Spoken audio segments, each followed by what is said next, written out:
Pemirsa, hingga Rabu pagi masih ditemukan sejumlah pengendara yang melanggar PSBB di gerbang tol Cikupa, Tangerang, Banten. Meski demikian, jumlah pelanggaran terus menurun bila dibandingkan dengan hari sebelumnya. Pada Rabu pagi, petugas menemukan pemudik yang diselundupkan dalam bagasi sebuah mobil minibus. Pemudik nekat tersebut bersembunyi di antara tumpukan karung.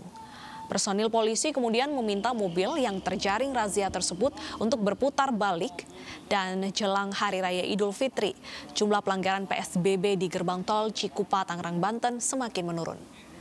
Jenis pelanggaran yang ditemukan petugas diantaranya pengguna jalan yang tidak bisa menunjukkan surat tugas atau terindikasi hendak mudik ke kampung halaman.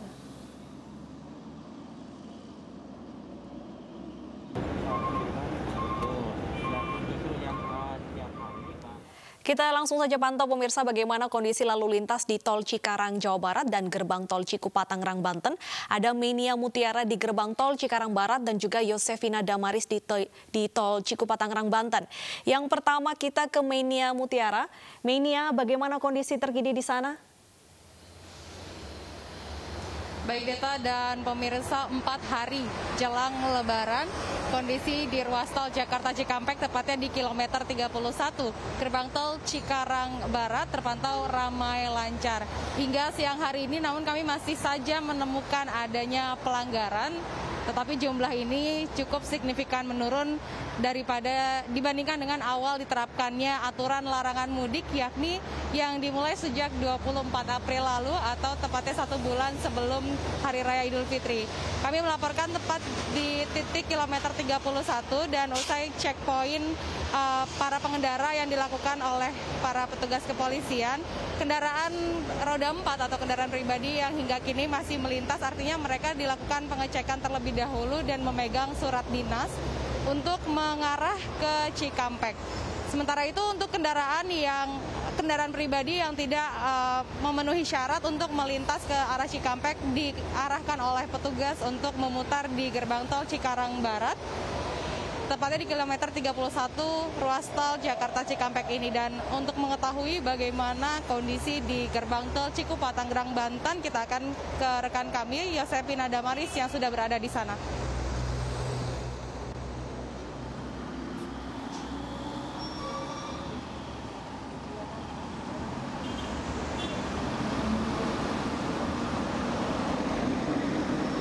Ya, untuk arus lalu lintas di gerbang tol Cikupa terpantau ramai lancar, sempat ada antrian kendaraan di gerbang tol Cikupa memasuki dan setelah gerbang tol Cikupa dikarenakan adanya pemeriksaan yang dilakukan oleh petugas kepolisian.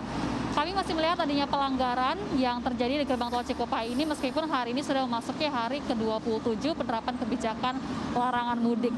Untuk di sini sendiri memang kalau dari keterangan petugas, tren pelanggaran cenderung menurun setiap harinya. Bahkan diberitahu juga disebutkan bahwa kemungkinan tidak akan ada lonjakan pemudik mendekati Hari Raya Idul Fitri. Data yang kami peroleh hingga pukul 8 waktu Indonesia Barat saja baru ada 8 kendaraan yang terpaksa harus putar balik kembali ke arah Jakarta, terdiri dari kendaraan pribadi, elf, dan juga bus. Baik itu karena melanggar aturan PSBB ataupun mereka yang terindikasi melakukan mudik. Dan kalau di gerbang tol Cikupa ini sendiri, kalau untuk kondisi pagi hingga siang hari, memang sedikit ataupun jarang ditemukan masyarakat yang melakukan mudik, karena ini lebih banyak masyarakat yang kepentingan melintas karena pekerjaan. Jadi mereka yang memang bekerja di wilayah Cikupa, Balaraja, Serang, hingga Merak. Meski demikian, dari pengendara tetap harus menunjukkan surat tugas dari masing-masing instansi, kemudian juga menunjukkan surat sehat bebas COVID-19 sehingga mereka bisa ataupun diperbolehkan untuk melanjutkan perjalanan mereka. Sementara untuk masyarakat yang terindikasi melakukan mudik umumnya ditemukan ataupun pada saat kondisi tengah malam hingga dini hari karena mereka menganggap bahwa petugas ini lengah. Padahal pengawasan pembatasan kendaraan di gerbang tol Cikupa ini sendiri berlangsung selama 24 jam. Meski trennya menurun ataupun pelanggaran ini trennya menurun setiap harinya, ini artinya memang sebagian besar masyarakat sudah mengetahui adanya larangan terkait ataupun kebijakan terkait larangan mudik.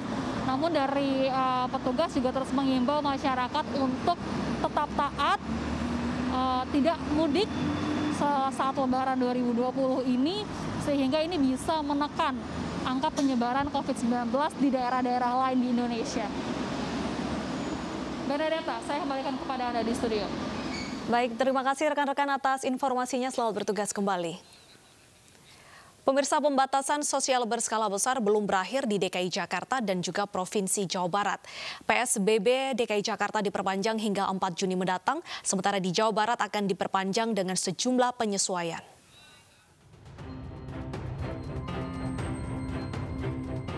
Pembatasan sosial berskala besar atau PSBB di Provinsi DKI Jakarta diperpanjang hingga 4 Juni 2020 mendatang. Gubernur menekankan masyarakat harus disiplin agar angka penyebaran virus corona bisa menurun hingga saat PSBB berakhir. PSBB kita itu akan selesai tanggal 21. Bila kita melakukan kedisiplinan tetap berada di rumah 2 minggu ke depan, maka insya Allah setelah 2 minggu ini kita bisa keluar dari fase PSBB. Ini insya Allah bisa menjadi fase terakhir PSBB kita. Sesudah itu kita akan bisa kembali berkegiatan dengan meningkatkan kewaspadaan. Meski perpanjangan belum diumumkan, penerapan PSBB di Provinsi Jawa Barat akan dilanjutkan secara profesional berdasarkan level kewaspadaan zona pada masing-masing daerah. 14 kabupaten kota tercatat masuk zona merah, sehingga kegiatan ekonomi hanya berjalan sebesar 30%. Kesimpulannya adalah PSBB provinsi dilanjutkan, tapi berbasisnya proporsional. Tidak lagi berbasis maksimal di seluruh 27 kota kabupaten, akan menjadi PSBB provinsi dengan proporsional, di mana kepada yang masih zona merah itu akan dilanjutkan. Hingga saat ini jumlah penularan di Provinsi Jawa Barat mengalami penurunan dari 40 kasus menjadi 20 kasus. Pemprov Jawa Barat meminta agar warganya tidak mudik sebagai upaya menekan penyebaran COVID-19. Tim Liputan iNews melaporkan. Ya, banyaknya mal atau pusat perbelanjaan yang buka di tengah masa PSBB ini tentunya menimbulkan kekhawatiran akan semakin merebaknya penyebaran virus corona. Kita akan tanya langsung kepada Bapak Agus Pambagio, pengamat kebijakan publik, tentang bagaimana PSBB DKI Jakarta akan diperpanjang hingga 4 Juni nanti. Selamat siang, Bapak Agus. Siang, Benada. Baik, Pak Agus, kita berbicara tentang perpanjangan PSBB DKI Jakarta selama 2 minggu ke depan, dan juga Gubernur berharap ini adalah fase terakhir. Apa yang harus ditingkatkan di fase terakhir ini agar nantinya bisa kembali normal? Sekali lagi, saya katakan sudah berbulan-bulan lalu, kalau menerapkan suatu peraturan tanpa sanksi, lebih baik tidak usah diatur. Baik. Sekarang kita masih PSBB yang lama saja, Pasar Tanah Abang penuh, Ben Hill penuh, Pasar Tajilan, mana-mana penuh. Jadi kalau mau diperpanjang ya harus bersih. Kalau tidak ya nggak usah diperpanjang, stop aja. Baik, dengan adanya denda 250.000 yang tidak memakai masker, berarti aturan-aturan dan juga sanksi kurang tegas ya, kurang membuat warga ini terasa takut. Bukan kurang tegas, dijalankan tidak. Sudah ada belum yang kena. Oke. Kalau itu sudah jalan dengan tegas, di Tanah Abang tidak ada lagi yang datang. Kan 250.000 dapat baju 2 style bisa. Kalau orang didenda nggak itu? Kan enggak, denda sekenanya aja. Ya harus semua, satu orang kena, semua kena. Kan saya lihat nggak begitu. Di Pasar Ben Hill yang pas Tajilan juga padat kayak gitu, nggak ada juga. Ada nggak yang didenda? Saya nggak melihat kemarin. Kemudian di Tanjung Priok sana Tajilan juga penuh gitu, didenda nggak? Saya selalu katakan kita membuat peraturan, apapun peraturan itu, tanpa ada denda, cuma dihimbau, jangan harap itu berhasil. Jadi kalau itu tidak dikenakan denda, nggak usah diatur. Kasihan yang implementasi di jalan dan publik juga bingung.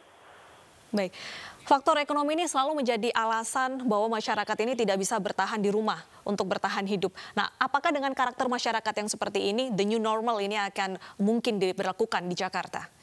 Susah, kenapa? Kan semua negara Anda tahu, kalau yang dikenakan apa namanya lah, mau PSBB, mau lockdown, mau social distancing dan sebagainya, itu artinya orang tidak bisa bekerja mencari nafkah dengan normal. Artinya pemerintah harus memberikan jaminan, memberi makan, memberikan uang. Nah di kita, pemerintah kita pelit dan juga nggak punya duit mungkin, sehingga itu tidak berjalan. Itu yang membuat orang lalu keluar. Kalau itu yang terjadi, tidak akan pernah bisa berhasil yang namanya PSBB, kayak namanya social distancing, tidak akan. Dan kalau itu tidak akan, ya sudah tidak usah diatur aja, bikin capek. Baik, menurut Pak Agus sendiri solusinya seperti apa nih Pak, agar nanti the new normal ini bisa efektif untuk menekan gelombang kedua dari corona? Sudah terlambat ya, tapi kalau mau diterapkan begini, kita mau pakai apa? PSBB, tegas saja PSBB, siapa yang melanggar denda. Terserah mau dendanya berapa, tapi denda. Oke, lalu orang dikasih makan. Nah kita data saja kan nggak jelas, nggak benar. Jadi bagaimana mau melaksanakan peraturan? Kalau mau itu sekarang pemerintah alokasikan pokoknya orang yang di rumah kasih makan. Sekarang kan rata-rata kita tetangga-tetangga kita yang bersimpati lalu memberi makan. Kan harus itu jaminan negara. Itu yang dilakukan oleh beberapa negara, tetangga dekat kita juga begitu. Sehingga sekarang sudah beres. Nah kita kapan mau beres? Karena main kaki dua tapi tanggung semuanya. Orang mau merubah sebuah kebijakan itu harus ada data saintifiknya. Dalam hal ini kesehatan, lalu harus saja harusnya bukti bahwa kita sudah mendatar, bukti kita sudah turun. Kita kan belum ada bukti mendatar, masih naik terus. Karena yang diuji bukan 10.000 dari 1 juta penduduk, tapi cuma 3.000, 4.000. Itu data itu tidak sahih.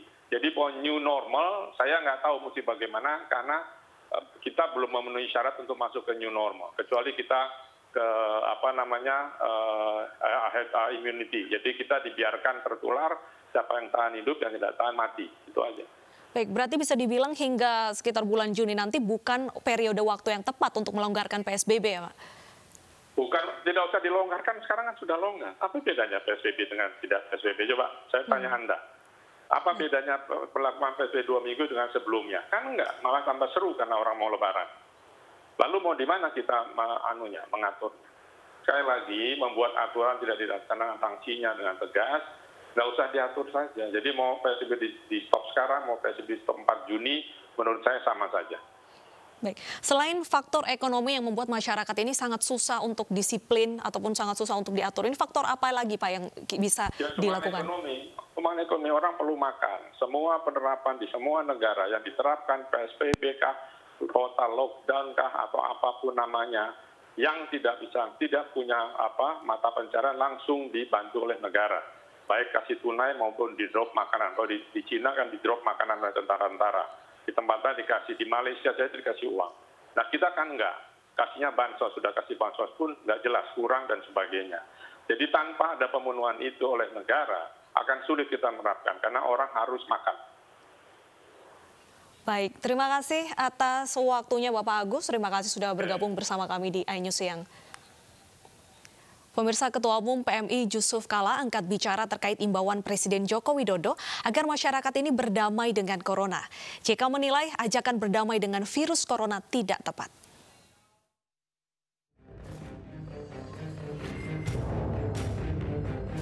Di tengah penerapan PSBB dan berbagai upaya pemerintah menekan angka corona di Indonesia, puncak pandemi belum juga menurun.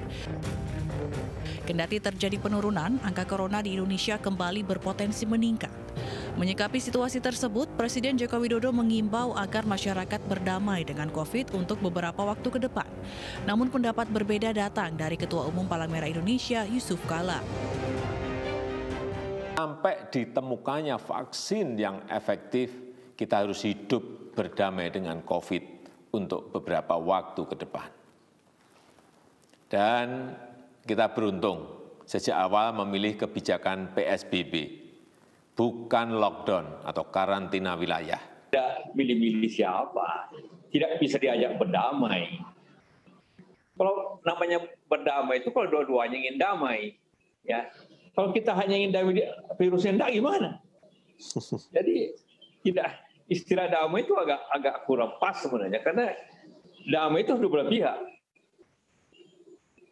Tidak ada perdamaian bagi mereka. Pokoknya ibu kena, ibu bisa sakit, bisa mati. Hingga 19 Mei, jumlah corona di Indonesia mencapai angka 18.496. Selain konsisten melarang mudik, sejumlah provinsi pun resmi memperpanjang PSBB guna menekan penyebaran corona. Tim Liputan iNews melaporkan. Mahkamah Konstitusi menggelar sidang lanjutan terkait gugatan terhadap peraturan pemerintah pengganti Undang-Undang Corona. Hadir dalam sidang Menkumham Yasona Lauli, Jaksa Agung ST Burhanuddin, dan juga Menteri Keuangan Sri Mulyani mewakili pemerintah. Seluruh penerima kuasa Presiden hadir dalam sidang lanjutan yang berlangsung pagi tadi di Mahkamah Konstitusi Jakarta. Sidang dengan agenda mendengarkan klarifikasi dari pemerintah terkait Perpu nomor 1 tahun 2020 yang berubah menjadi undang-undang. Namun perwakilan dari DPR tidak hadir.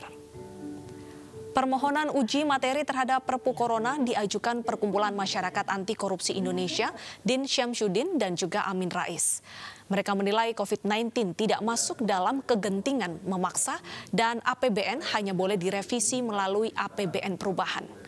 Pemohon juga menyoal soal imunitas yang berpotensi akan terjadi tindak pidana korupsi, dan sidang ini pemirsa akan dilanjutkan setelah Hari Raya Idul Fitri.